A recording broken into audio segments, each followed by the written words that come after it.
Эмгек сиңирген артист Самара Каримова музыкалык орто окуу жайынын жетекчиси болуп 2018 жылдын октябрында дайындалган. 2 күндөн кийин бул буйрук кайра жокко чыгарылган. Ал кездеги маданият, маалымат жана туризм министри Азамат Жаманкулов дайындоону четке кагып, Каримованы кызматтан алганы коомчулуктун эсинде. Ниязалы атындагы мамлекеттик окуу жайдын башчылык ордун кызматтык калыбына келтирүү мыйзамы менен Борбор каланын 1-май райондук соту өткөн жылдын 17 декабрында атайын чечими чыккан. Соттон уткан ырчы ишмердүүлүгүн эртеңден тарта улантат. Бүгүн окуу жайдын мугалимдер жамааты Каримова менен бирге атайын жыйынга чогулду. Мугалимдер Самара Каримованын чыгармачылыгын сыйлашын айтып, бирок иштеп келген жетекчи Нурлан Каримов ордунда калыш керектигин билдирди. Консерваторияны бүткөн, жогорку билимдүү, педагогикалык стажы бар. Ошо коллективде биринчи баскычтар менен бүт көтөрүлгөн. Мисалы үчүн бөлүм башы болуп иштейби, андан тышкары завуч болуп иштеп, анан кийин келип директор болуп шайланган. Ушундай баскычтардан өткөн, так шалган, анан ушул коллектив менен тил табышып кете турган адамды шайлаш керек болчу. Ортодон эле бир күндө шайлап койду эле, анан кийин Жаманкулов келип, Жаманкулов чындыгында чынчыл адам экен. Ал ошо критерияларга карап туруп, бул жарабайт деп алып койгон. Biz gece uqtuk, andan keyin barыбыз эсибиз болуп калды. Мурдагы келгенинде биз дагы шок болуп эсибиз бизде Кыргызда ушундай боло берет экен да. Көчөдөгү ырчыны келип алып келип туруп профессионал музыканттарга директор кылып коюштар боло берет экен деп эсибиз отурганда ортогубузга отура калып сүрөткө түшүп, ар кандай немелерди жасап анан кийин кеткен эле. Бирок ошо күнү эле кечинде директорлуктан алган. Анан алмаштырып бергиле деп жыл ортосунда биз жалоба этсек, ошондо болсо болот эле. Азыр бул жерде причина жок да, алмаштырганга причина жок. Анан жыл ортосунда, эмнеге жыл ортосунда ошондой нерсе болуп атат бизде? Окуу жайыбыздын, биздин окуу процессибиздин жүрүшүн дагы бузуп атасыңар. Бул туура келбеген нерсе да. Даже биз мугалимдерде айтабыз. Сен мугалим болуп иштеп келдиңби? Жыл ортосунда кетпейсиң. Жыл аягына чыгарасың, ушуну жыйынтыкты чыгарасың, отчетуңду бересиң, андан кийин кетесиң деп. А бизде жетекчи болуп атпайбы бул? Андан да бир күн мурун келип кабинетти бошот дегенине таң калып атам. Окуу жайды бул кезге чейин жетектеген Нурлан Каримов ырчы менен бирге министрге барганын билдирип, мыйзамдуу дайындоо болгон соң кызмат ордун өткөрүп берүүгө даяр экендигин кошумчалады. Аны менен катар эмгек жамааттын пикирин дагы эске алууну белгиледи. Кече министрге барып сүйлөшкөндө дагы мен жөнөкөй кызматкер болсо да иштей берем деп мен арызымы мен бул жерде буйрук чыгарыптыр, мен башка кызматта деле иштей берем, маданият тармагын өнүктүрүүгө. Андан кийин бул жаңы жетекчи боюнча айтып кетсем, бүгүн 14-нда келишти, приказды алып келишти, мага көрсөтүштү. 15-нен баштап ошол Самара Каримова буйрук чыгыптыр. Анан мени ошол 15-нен баштап ошол бошотулган боюнча буйрук чыкты. Аны менен тааныштым. Анан кийин бул жердеги азыркы биздин зданиябыз курулбаса дагы, жаман окуу жайда иштесек дагы, биз нукура, классик, таланттуу инсандарды, музыканттарды тарбиялап чыгарып атабыз. Бизге негизинен ошол керек. Бизге ошондой жетекчи керек, бизге ошондой мугалимдер керек. Ошон үчүн мугалимдерден да биз ошону требовать этебиз да. Өзүңөр нарактан билгиле, классиканын түпкүрүнөн бери сүңгүп киргиле, анан кийин ушул жерге мугалим болуп келгиле дейбиз да. Жетекчини эле эмес. Ошондуктан бизге мисалы үчүн тигүүчүнү алып келип туруп, огородко барып туруп, мына пиязды эктегенге барабар болуп атат да. Кызмат ордун калыбына келтирген ырчы жаңы дайындоо болгондо мыйзамсыз иштен алынганын, ал кезде арыз дагы жазалбай калганын билдирди. Директор болгондо кайра 2-3 күндөн кийин эч кандай себеби жок, эч кандай основания жок эле, эч кандай жүйөлүү нерсе жок эле. Мен ошол мага арыз да жаздырбай, менин арызым жок эле, мени кайра жумуштан алып салган. Анан ошону мен жарым жылдан бери соттошуп, адвокатым менен процесстерге катышып жүрүп, мен мыйзам чегинде мына Кыргыз Республикасынын ошол жарандык укугумду пайдаланып, соттон утуп алдым. Чындыгында жогоруда айткандай, мен эч кимге тигиге же буга таянган жерим жок. Мен бир Кудайга таянам, бир өзүмө таянам. Анан ушундай адилеттүү чечим чыгарып берген, сотторго дагы ыраазычылык билдирем. Музыкалык окуу жайдын окуу имараты 2 жыл алдын күйүп кеткен. Азыркы кезде студенттер жатаканада билим алууда. 93 мугалим эмгектенип, 229 студент бар. Абдумалик Базарбаев, Элемон Акбаев, Ош ТВ. Бул жерге келип жетекчи болуп отуруп калсаң, бул деген болбой турган нерсе да, чындыгындачы. Анан кийин педагогикалык эмгек стажың дагы жок болсо, сен бир 6 жыл, 7 жыл бир жерде мугалим болуп иштесең, Анан кийин ушундай окуу жайларды бүткөн болсоң, биз анда макул этелик. Да? Мисалы үчүн сен азыр айтышың мүмкүн. Агай эмнеге? Агай деле мусакты бүткөн дешиң мүмкүн да? Агай мусакты бүтсө, магистратураны да бүткөн болот. И педагогикалык стажы да чоң болот да? Бизнес структураны түшүнөт. Бизнес структураны түшүнүп атат. И биз агайдын иштеген ишине биз мындай наразычылык билдирген жокпуз да. Анан кийин орто жолдон келип эле жылдын ортосунда келип алмаштырып койгон бул туура эмес да. Туура эмес да. Биз окуу процессти бүтүп, анан жаңы окуу жылында дагы болсо дагы как-то ойлонсок болот эле да. Анан орто жолдо ага иштеп аткан эле жерден эле анан кийин болуп калган бул туура эмес болуп атат да. Үмүт кылбасын, училищага келбесин вообще. Жок, деги айтып атам. Үмүттөндүрбөңүз вообще. Жок, башка жетекчилер айтат. Окуучудун сотко бергенден үчүн 30 күн ичинде мындай бизге билдирбей койгон жок. Анан болуптур ошол сотко берди дейли. Ошондо Жаманкул туура эмес кылыптыр. Эмне себептен ошол жылдары берген жоксуң сотко? Эмнеге ошол жылдары берген жоксуң? Эми азыр Жаманкул министерстводон кеткенден кийин анан сен сотко берип атасың да? Ошол эмне себептен ошол убакта моментинде мени туура эмес иштен алып койду деп сен эмне себептен сотко бербедиң кызым? Жаманкул билет эле критерияларды кандай немелер менен кабыл алыш керек, жоопкерчиликтүү кызматка. Жаманкулов билет эле.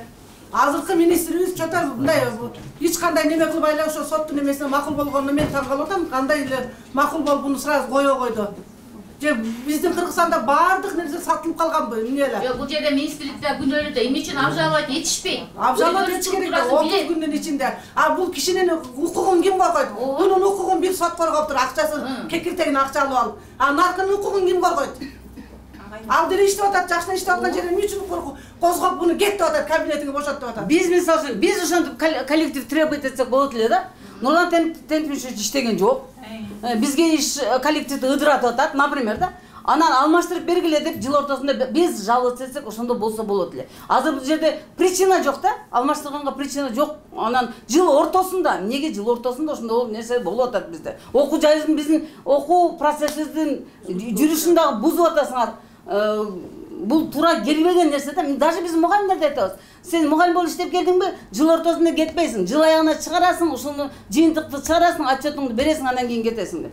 Бизде жетекчи болуп атпайбы бул? Андан да бир күн мурун келип кабинетти бошот дегенине таң калып атам. Бул эмне деген? Бул өзүн өзү Кудай сезип калгандыгы бар. Сөз бергиле. Жок, представитель тааныштырбаганда болот атат. Жаман алдамчы кыз экенсиң Самара. Ооба. Жыпа неме уну сайра угуп турган Самара отурсун деди го Асаны, Самара туура эмес ка. ошондой жалганбы ошол? Биз жок жерден алган жокпуз. Ошол туруп кетип калсаң деле болот эле. Ушунчаны угуп, чыдап, бетиңдин калдыгына таң калам. Рахмат дебе. Айткан кетип калсаң рахмат болот ошол. Кетип калсаң рахмат болот, чоң рахмат болот. Кетип кал, сен кирбейсиң, бу жерде иштебейсиң. Өзү уяты жок экен, биз сааттан бери айта берип чарчадык. Өзүн уктук, баядан. Аста, пиар, сейчас будет миленькая. Сейчас козочка будет. Козочка, өзүнчө неме ол. Жасалма. Бардыгы жасалма. Пиар, бул өзү ушул кыз ушул училищага асылып эле туруп алдым. Эмнеге асылдым? Эмнеге училищада алтын бекитип койгон жоксуңар бир жерге? Кабинетты они ремонтировали из своего кармана. Забыли, что ли? Рұқсат беріңіздер ме? Сөйлеп қойсың. Жоқ, сілер міне Самараның ақшасын алып алана неме қылатасың. Ошон үчүн телейдене келди. Ошон үчүн келди да силер Самараның ақшасына той аласыңар ошон үчүн. Ооба, мен Самара айтам, бала, не дейсиз? Ошондой, ооба. Ошондой айтып берсең, мыйзамдуу токтом буйрук чыгып келет. Буйрук да. Коллектив адам эмеспи? Буна коллектив бизге неме эмеспи? Биз адам эмеспиз да. Бизде калыс бар да. Бизге 30 күндө билдириш керек болчу. Мынандай чечим чыкты, 30 күндө силер обжаловать этесиңерби, этпейсиңер? Мынаны карагыла, окугула деп бериш керек. Министр обжаловать этиш керек. Ойын оңыңыздар биринчи. Анан чыгарганда туура чыгаргыла. Ай тартып кеткен аларда сүйлөшүп жөнөтүлүштү. Ооба. Андай болбойт. Саткындар. ТМЖ келип тарткан. Эже андай жүрүңүздөр, негизсиз сүйлөп Эме кылыңыздар, тууру азыр Самаранда оюнуга эле эмне тууру калыс кетиш керек, ошону айтып. бир тарап болбосун. Калыс болгон жок бу жерде, калыстык болбойт. Кыштын ортосунда, жылдын ортосунда келген деректе калыс болбойт эч качан. Самарага сөз берип. Өзü daha sulu olup çıka kalıp da miringaya günösü yok olsa. Biz madalya tutuyoruz. Saatten beri biz bu kadar yaşına düşündürdük. Sizler görmedik o. Biz madalya tutuyoruz. Düşündürdük. Чоң рахмат. Саламатсыздарбы, урматтуу коллектив, урматтуу көрөрмандар, буга чейин дагы телеканалда сүйлөдүк. Негизинен мына менин колумда биринчи ушул Садыр Нуркожоевичке рахмат. Ушул соттор адилеттүү мыйзам чыгарып, мени чындыгында ошондо мыйзамсыз Sadır Kocaoğlu nimet çıkart verdi sana çetimde. Benim negizinde mizamsız diyor da. Ona da Katı dayanamını kesme. Katı dayanamını çok Kudai sırası. Sizler çakırdım mı? Sizler çakırdım mı? Sizlerden sonra da kaçalım. Bu Sadır bir satı var. Sadır Kocaoğlu çıkardı. Eyle uğalı. Sözde dedekler geliyor. Sen eşke çıldırtacağım mı? Siz kimsiniz? Samara aklından geçirdiniz. Niye girdiniz? Çıkkıla var. Sizler diye şeyler. Arpağında çıldırttılar. Hani sizler çıldırttılar. Çıkkıla.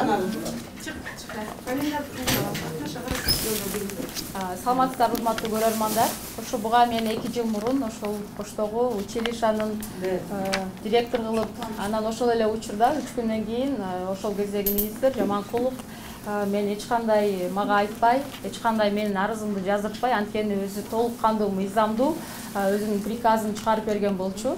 Ошол мага эч кандай билдирбей эле, ошол 2 күн 3 күндөн кийин кайра мени жумуштан алып, менин инсандык аброюма, менин адамдык укугумду тебелеп, мени жумуштан алып салган. Мен ошо жарым жылдан бери сотко барып, катташ жазып, процесстерде жүрүп, юристтер менен, адвокатым менен сүйлөшүп, ошол соттон мына кызматка бул жакта соттун дагы азыр жакын тартып алсаңыздар болот. Ошол Кыргыз Республикасынын мыйзамынын негизинде чындыгында министрлик тарабынан туура болбой калган ошол Каримова Самаранын решениясы туура болчу деп соттон чыгарып берди. Мына мыйзам 15 тамагын мен билбейм башкалар кандай дейт, бирок мен эч кимге сотко же таянган жокмун, же башка бир тууганыма таянган жокмун.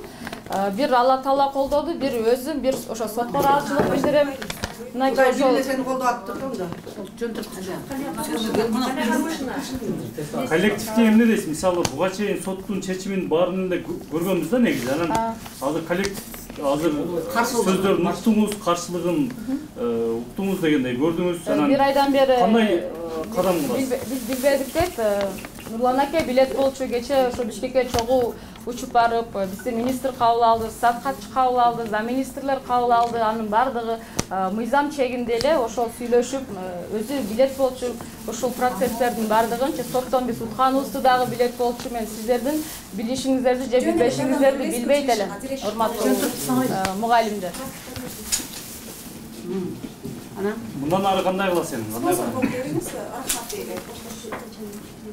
Мындан ары ошол директор болуп иштей бересиң да. Мынакей Самара, sözün bitti oldu Dayandık mı? Biz evde beri kança aydık. Бул эже айтып кел отабыз. Келиңиз, эми сиз сүйлөп бериңиз. Hem siz sıra bitkin olur. Biz özüчө Самаранын ушундай директор болуп калышын кече уктук да. Кече уктук. Кандай аракет болот? Себеби мына 2 жыл мурун бул Самараны мурдагы министр өлүп калган күнүнүн эртесинен эле муну сразу зам министри шайлап койгон экен. Кайсы критериялар менен шайлаганын биз билбейбиз. Эмнеге таянган? Мисалы үчүн бул жерде бардыгы 15 жыл 16 жылдан окуган музыкант, профессионал музыканттар. Музыкалык мектепте 7 жыл, училищеда 4 жыл, институтта 5 жыл, ошончо билим алып, анан тышкары аспирантураны бүткөндөрү да бар. Анан биздин жетекчиликке бул жерде биринчи критерия ушул консерваторияны бүткөн жогорку билимдүү. Педагогикалык стажы бар. Ошо коллективде биринчи баскычтар менен бүт көтөрүлгөн. Мисалы үчүн бөлүм башы болуп иштейби, андан тышкары завуч болуп иштеп, анан кийин келип директор болуп шайланган. Ушундай баскычтардан өткөн, такшалган, анан ушул коллектив менен тил табышып кете турган адамды шайлаш керек болчу. Ортодон эле бир күндө шайлап койдулар, анан кийин Жаманкулов келип, Жаманкулов чындыгында чынчыл адам экен. Ал ошо критерияларга карап туруп, бул жарабайт деп алып койгон. Алып койгондон кийин бул 2 жыл жүрдү. Жаманкулов пока иштеп атканда иштеке деген жок. Жаманкулов иштен кетери менен уже сотко берип, анан Нурлан Темишевич эле билген бул эмес болуш керек. Аны сотко берип, бунун аркасынан неме директорлукка жүгүрүп жүргөнүн. Биз кече уктук, анан кийин баарыбыз эсибиз болуп калды. Мурдагы келгенинде биз дагы шок болуп эсибиз, бизде Кыргызда ушундай боло берет экен да.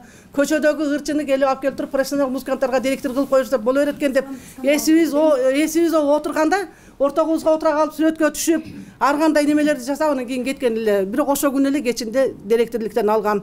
Анан биздин коллективдин баардыгы эмнеге каршы? Ушунча жогорку билимдүү профессионал музыканттарга иштекени биздин структураны түшүнбөгөн. Мисалы үчүн ушул жерде отурган мугалимдер, пианисттер өздөрүнчө экзамен алып атканда 2-3 мугалим тартышат. Мен окуучу мынандай ойноду, меники жакшы ойноду, мынери мынандай болду дегенде, ошолордун баары мынандай неме болобу?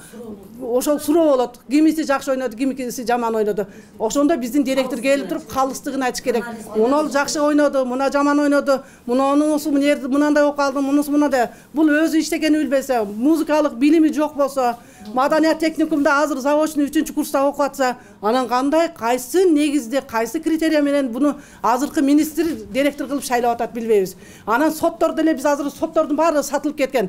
Азыр мына жогорку сотту да өзүн соттоп атат. Керек болсо ошо биздин Самаранын ишин караган соттун өзүнүн ишин караш керек. Ошонун өзүнүн мүлкүн айлыгына жараша жашайбы, же неме кылабы, ошону текшериш керек. Биздин үчүн мына баарыбыз жөнөкөй кийинип отурабыз. Баарыбыз айлык менен жашайбыз. Ошо соттор ушу бизде кийинеби экен?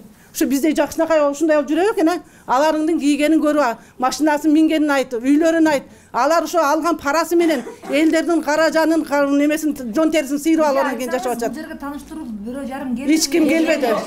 Эч ким келбеди. Күйөөсү келип турган, күйөөсү келип, анан кийин биз пенсия өтөп атат элек. Өзүбүздүн неме боюнча жылдык жыйынтык, жарым жылдык жыйынтык чыгарып пенсия өтөп атат элек. Пенсия өтөп атсак эле. Чоң рахмат, саламатсыздарбы? Негизинен биринчиден Кудайга, биринчиден Алла Таалага, экинчиден ошол сотторго ыраазычылыгымды билдирем. Чындыгында Кыргызстанда мыйзам иштейт экен, адам укугу корголот экен. Мен ошол 2018-жылы ошол музыкалык училищага директор болгондо кайра 2-3 күндөн кийин эч кандай себеби жок, эч кандай основания жок эле, эч кандай жүйөлүү нерсе жок эле. Мен ошол мага арыз да жаздырбай, менин арызым жок эле, мени кайра жумуштан алып салган.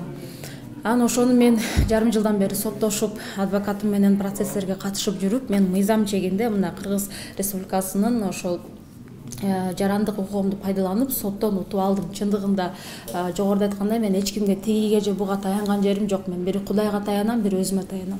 Анан ушундай адилеттүү чечим чыгарып берген, сотторго дагы ыраазычылык билдирем.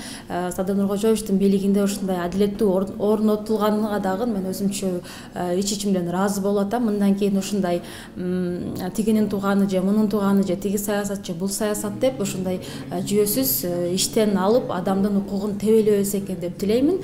Өзүңүздөр билгендей, мен буга чейин деле ошол кыргыз маданиятына, кыргыз коомуна аз да болсо өзүмдүн салымымды кошуп, жарандык адам катары көптөгөн аракеттерди кылып келген, жана ошондой мындан кийин деле аракетимди кыла берем. Чындыгында мына эли журттун астында, биринчи Кудайдын астында мен жүзүм жарык. Чындыгында менин ошол мезгилде директор болуп шайланганым 100% мыйзамдуу болчу. Мына ошол нерсени мага сот дагы тастыктап берди. Ошондуктан мен бардыгынын алдында жүзүм жарык деп айта алам. Ар бир кандай десем, ар бир мындай биринчи жолу көргөн жокпуз, акыркы жолу жана көрбөйбүз деген ойдомун. Мындай нерселер коомузда болуп, бир эле мен жетекчиликтен мени мыйзамсыз алып салып, кайра мен соттон утуп алган жетекчи бир эле мен эмесмин. Кыргызстанда мындай жетекчилер абдан көп. Ошол укугуну багындай коргоп бергендерге да гана ыраазычылыгымды билдирем. Ошондуктан мындан кийин деле кандай иштесем, мындан кийин деле иштеп аракет кыла берем. Рахмат. Ана буйруğunuzu qana tutmuş tapay. Буйрук тартып алайлык сөзүн. Не болдун? Тополоң болуп атат. Биякта жүрөктөр ооруп, эмелер скорыйлар чакырып атат.